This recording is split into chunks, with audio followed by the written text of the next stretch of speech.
Hello and welcome to our webinar on the 2021 local government elections. I'm Mike Pothier with the Catholic Parliamentary Liaison Office. We have two guests with us today, Professor Tania Ajam, the head of the School of Public Leadership at Stellenbosch University, and Professor Susan Booysen of the Mapungubwe Institute for Strategic Reflection. Welcome to both of you and thank you for joining us. Hi, Mike.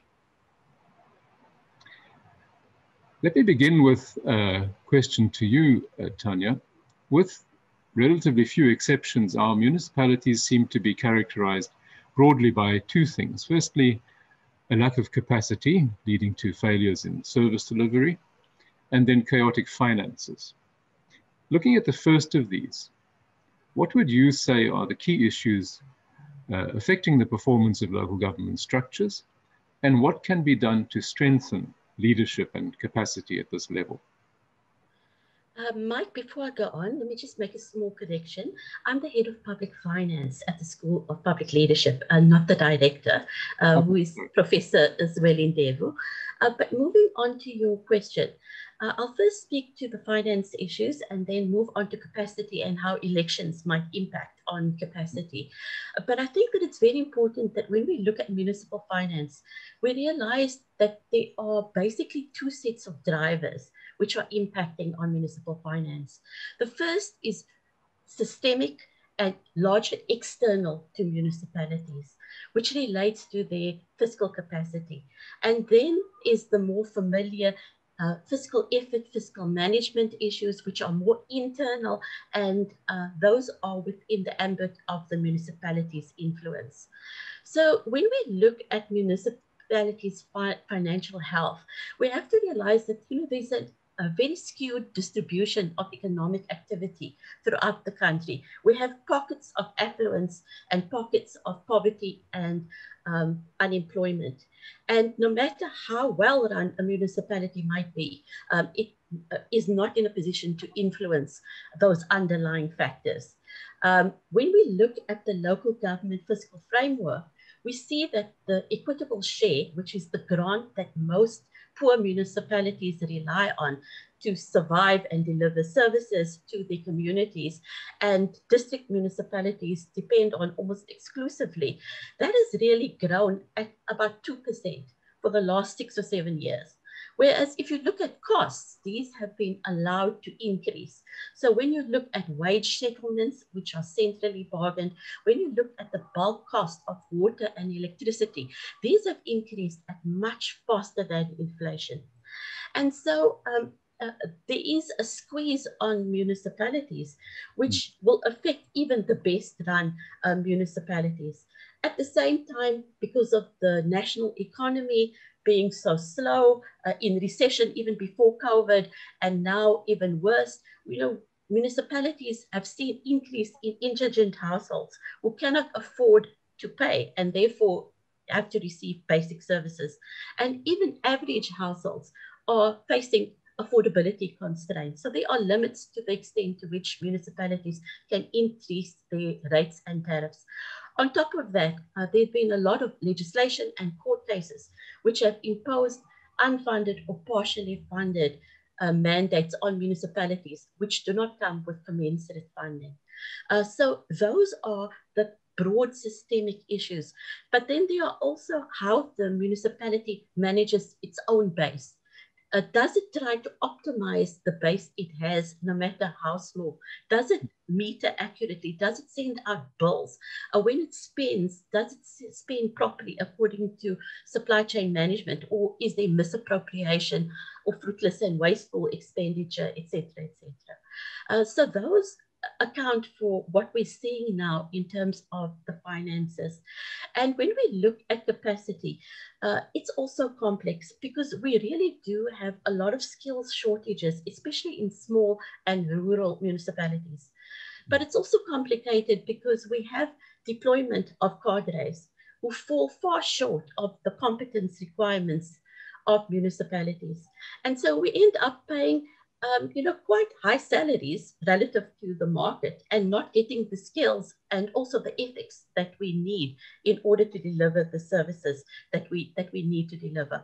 It also hasn't helped that salaries are regulated, which means that one might earn more in a relatively middle management position in the city of Cape Town or another metro, as opposed to a rural municipality.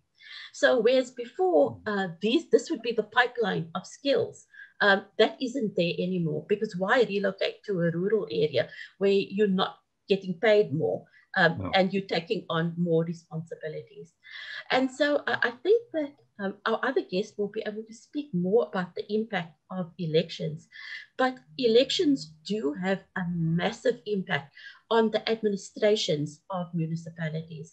And that's because there is a culture that every time the political head changes or there's a new coalition, the municipal manager changes, you terminate contracts, have to pay a golden handshake. You also get rid of the senior management below that. So while the municipal manager is seen as, you know, a political appointment, those other managers, which often cascaded down to even lower levels, those should be administrative, so that the administration provides continuity when the politicians change, which is the nature of democracy. In our case, everything changes. And when you look at those municipalities which are most struggling, you'll see that there's a disruption to the political administrative interface, whereas the more functional and solvent municipalities actually tend to have more stable interfaces. So what needs to be done to fix municipalities? I think that there is nothing new here. There's no magic bullet. The National Development Plan has picked up on most of it. You know, we need to review the local government fiscal framework to make sure that it's reasonable. We've seen government for the last couple of years bailing out SOEs, and that has added to the national share of revenue, whereas the fiscal austerity has really been borne by municipalities. We need to professionalize the administration and not base it on political connectedness, etc. We need to train politicians and administration so that they know what their code of conduct is, they know their jobs, and they don't intervene in areas which legally they are not empowered to intervene in. So, for example, councillors should not be sitting on tender committees, should not be involved in appointment process, should not be appointed to work in the municipalities. And yet when we look at the AG's report, we see that sometimes municipalities are actually appointing councillors to take over the role. I wanted to come to the Auditor General's report that you just mentioned, because you've mentioned how much legislation there is. There's a lot of legislation, a lot of policy frameworks and so on that are supposed to govern the way that municipalities and municipal finances in particular are run. And yet in the most recent report, the AG finds that only 20 out of our 278 municipalities are deserving of a clean audit. So there seems to be a complete disjuncture between the raft of legislation and policy that we have on the one hand, that is supposed to ensure good governance, and what's actually happening on the ground. I think that's absolutely true. I want to first start out by acknowledging Kimi Makwetu, our previous Auditor General who passed on. We really have had a world-class Auditor General. I think that he subtitled his report for the first time due to growing frustration, because what we have is that we have a set of legislative frameworks that doesn't deter corruption because it's poorly enforced. But at the same time, it places substantial compliance costs, especially on poorly capacitated municipalities. And so even high-performing municipalities find that they cannot deliver because so much energy, so much time, the staff requirement just to comply. So I think that the South African knee-jerk reaction to corruption is to introduce more regulation, more ex-post auditing, right? So we pay more and more people to check, but really we need better day-to-day financial management at source, rather than trying to get the financial statements right using consultants right at the end of the time period. And so I think it really comes back to whatever I mentioned before. about having proper systems, about appointing proper people, having a training pipeline, valuing ethics as well. And then also we really need to review the legislation so that there's a better balance between probity and performance. Thank you. Thank you, Tania. I'm sure we'll come back to some of those aspects in the discussion. I'm going to just cross over to Susan, then looking at some of the more narrowly political issues. And after the 2016 local government elections, I think one of the biggest changes that we saw was the emergence of coalitions and electoral agreements, as they were called, in at least 3 of the metros, Tshwane and Johannesburg and Nelson Mandela Bay, as well as in some of the smaller district and local municipalities.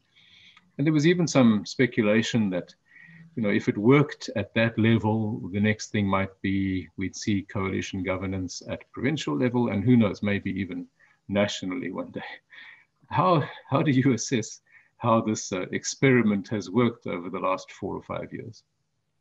Yes, indeed. Thank you, Mike, and thank you, Tania. Mike, yes, it has been a strange experiment, but also an experiment of necessity that came about, of course, because whenever governing majorities do not result from those election results, whenever one political party does not have that outright majority, then we are going to be faced with which parties and civil society organizations, in some cases where they've run for local office, local government, can come together to constitute a government. And in many ways, I see this as a new phase in South African politics, that where we have the decay of a dominant party. And that is what has been happening to the ANC electorally, albeit on very much a jagged curve. And there is still, and perhaps that is how the ANC survives at this stage, holding out that hope that it can be a party that can resuscitate itself, can renew itself, can emerge as a totally in charge of ethical government, etc. So that hope is still there in the hearts of many of the electorate. And of course, even if a governing party becomes quite weak or very weak at times, if the opposition parties do not fill in that space, then it is still going to be the game of majorities where that main party, in this case ANC, can still call the shots. And just specifically, we talk about ANC, we also talk about the DA. In the last few sets of by-elections since 2016, also in the very recent ones just about 2 weeks ago, we could see that the DA is suffering, that it's shedding support to the Freedom Front Plus on the one side, to other opposition parties, Ajam, for example, they also take a seat from the DA. And if one compares that with DP ascendance there in the 1990s, by-elections, local government level, obviously local government level, are not always a good indicator, but sometimes there are those little flags that indicate things to come. And then if the DA, as the main counterparty to the ANC, does not retain that electoral base, then it is still going to be a weak, dominant party, even not as strong, if not as strong as previously, that will remain in charge. And so it says a lot, and it also reflects on what Tania has been saying, because if that party is not strong, if that party is not very ethically driven, then it makes for a very, very weak party political system, and political parties are the interface with government, interface between people and government. And so that can be a very strange iteration on this phase where a party can possibly remain dominant, but can actually be very weak. And that has implications and repercussions for how strong government will be. And of course, just a little footnote here, South Africa has actually been the host of governing coalitions at the local level. Since 2000, when local government was instituted, there have only been minor variations, 2000, 2006, etc., 2011, 16, minor variations in the number of coalition governments in those smaller councils like KwaZulu-Natal, Northern KwaZulu-Natal. Several municipalities in the Western Cape have been host quite regularly to coalition politics. But it's now with the ascendance into the metropolitan, big profile, very powerful municipalities that this has really come to our attention, and that could be a stepping stone to perhaps even provincial government alliances in future. We know the ANC Gauteng retained its outright majority. What about the question of stability with these coalitions? Because well, I've lost track of how many mayors of Nelson Mandela Bay there have been, and which different parties since 2016 have held the mayoralty. And I think the late Mongameli Bobani held it on 2 separate occasions for the UDM. And I think on both occasions, he was the sole UDM councillor in that municipality.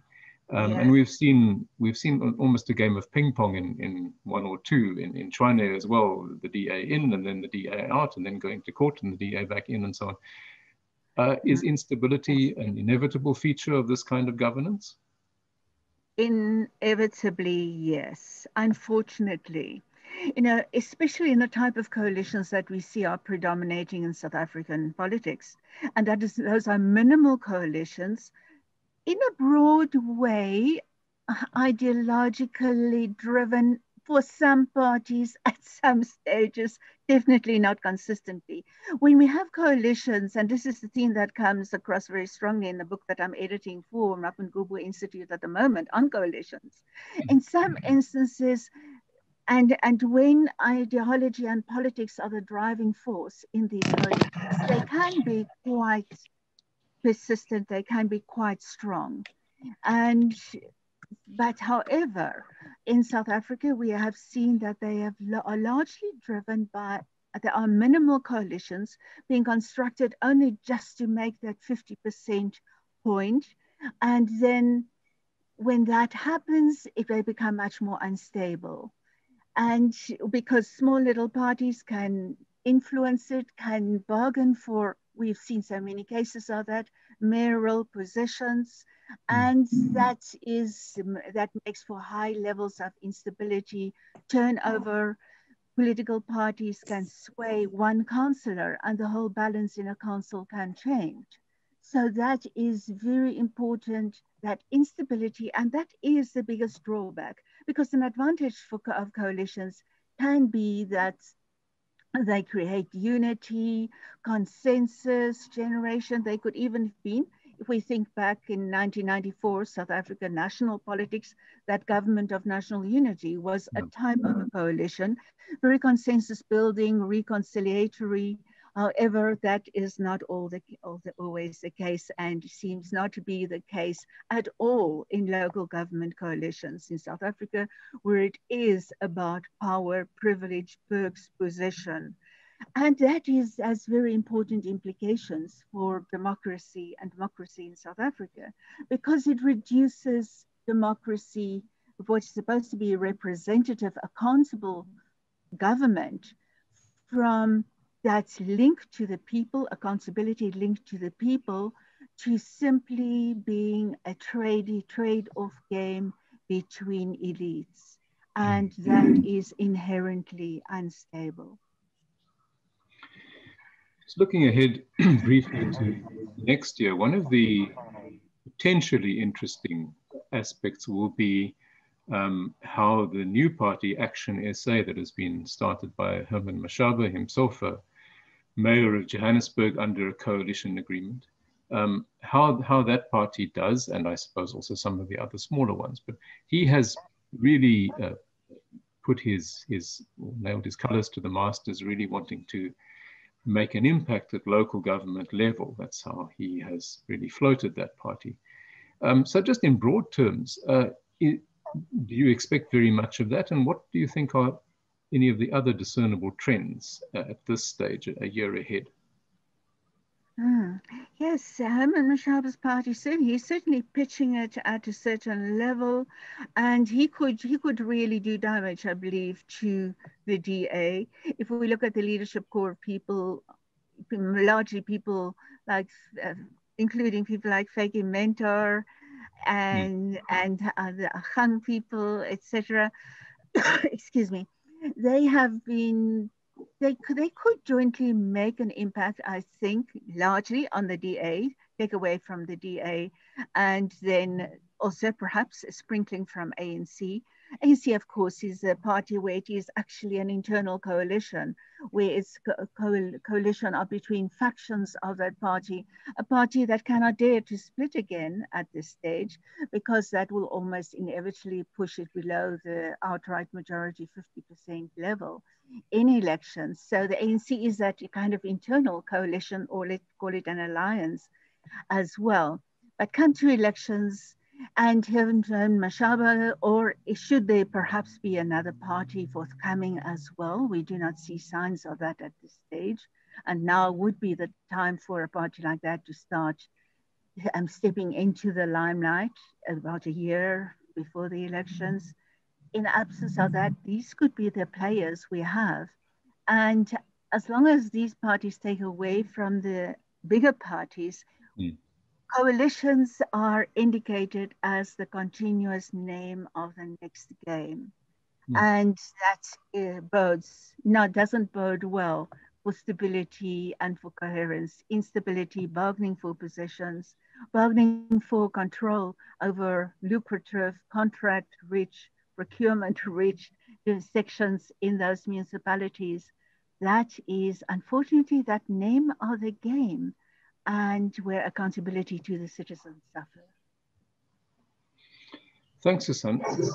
Tania, if I can just come back to you with a particular point. You mentioned the question of the state-owned enterprises, the SOEs, and the way in which, as more and more money has had to be pushed their way in bailouts and other forms of support and so on, to some extent that impoverishes municipalities, because they're getting smaller and smaller allocations, as are provinces. But there's another kind of rivalry, if you like, between SOEs and municipalities, which is getting quite interesting. And that's the way in which, for example, Eskom is starting to cut off electricity supply to some of the municipalities that are heavily in arrears with their payments to Eskom. I think we've also seen one or two of the water authorities cutting off or reducing the supply of water to municipalities who haven't paid. Now, on the one hand, you know, what's the end game of all of that? Because one doesn't see some of these municipalities easily coming up with $1 billion or $2 or $3 billion that they owe to Eskom, for example. And technically or legally speaking, can a municipality actually go bankrupt? Is that possible? And if that happens, then what's the next step? Good question. Actually, yes, in terms of the Municipal Finance Management Act, one can put a municipality under administration, and a municipality's assets can be attached. For instance, if they own land, if they own equipment, office equipment, some municipalities, you know, have farms, or they have a market infrastructure. So technically speaking, one could, but there is obviously a longer process that one would need before one could get there. You know, there's always been some way of some sort of restructuring or municipal recovery plan to preempt that. What makes this time different under COVID is that literally we have deficits all over the place. So it's not like there's a lot of room to actually reprioritize funding.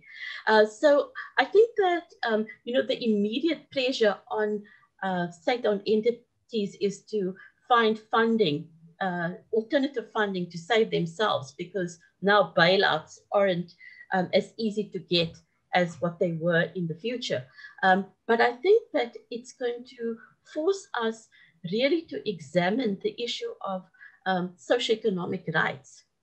Because at the end of the day, access to water, access to electricity is a enforceable, that socioeconomic right. It can be taken to court. And so can you sanction individual communities, especially the most poor and marginalized in those communities, for mismanagement by the administration and by the politicians? And so I think that, the issue of socioeconomic rights are probably easier to deal with when your economy is expanding.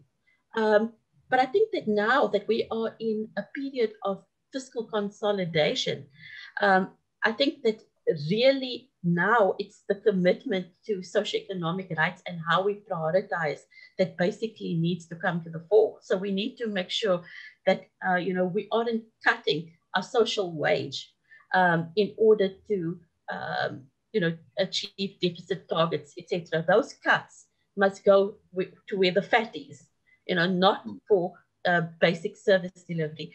But I do think that what will be interesting is the change in some of the dynamics of municipalities going forward. For instance, now we have the Public Audit Amendment Act, which has given the AG a lot more teeth. Before, they could just raise the infractions, but they couldn't really report it to the authorities. Now we have a much more committed team to transparency and to effectiveness in the NPA, SIU, SARS, etc. They obviously battle huge backlogs, but the willingness is actually there, right? And even during the COVID episode, we did see quick action against municipalities trying to use food parcels for political gain or for personal gain, right? So I think that is one area that is going to be a major influence, because if senior management or municipalities, municipal managers or their CFOs readily accede to political pressure to deviate from prescriptions or code of conduct or good governance, they are personally going to have to pick up the tab, right? I think that the emphasis on more transparent funding of political parties will also be quite an important influence on the dynamic that we see in local government. Thank you very much, Professor Tania Ajam, Professor Susan Booysen, for your inputs. We obviously have an interesting and hopefully exciting year ahead of us as we work up to the municipal elections. And I think we look forward to seeing the outcome, and maybe it'll be the beginning of a path to more health and better delivery at local government level. Let's hope so. Thank you to both of you.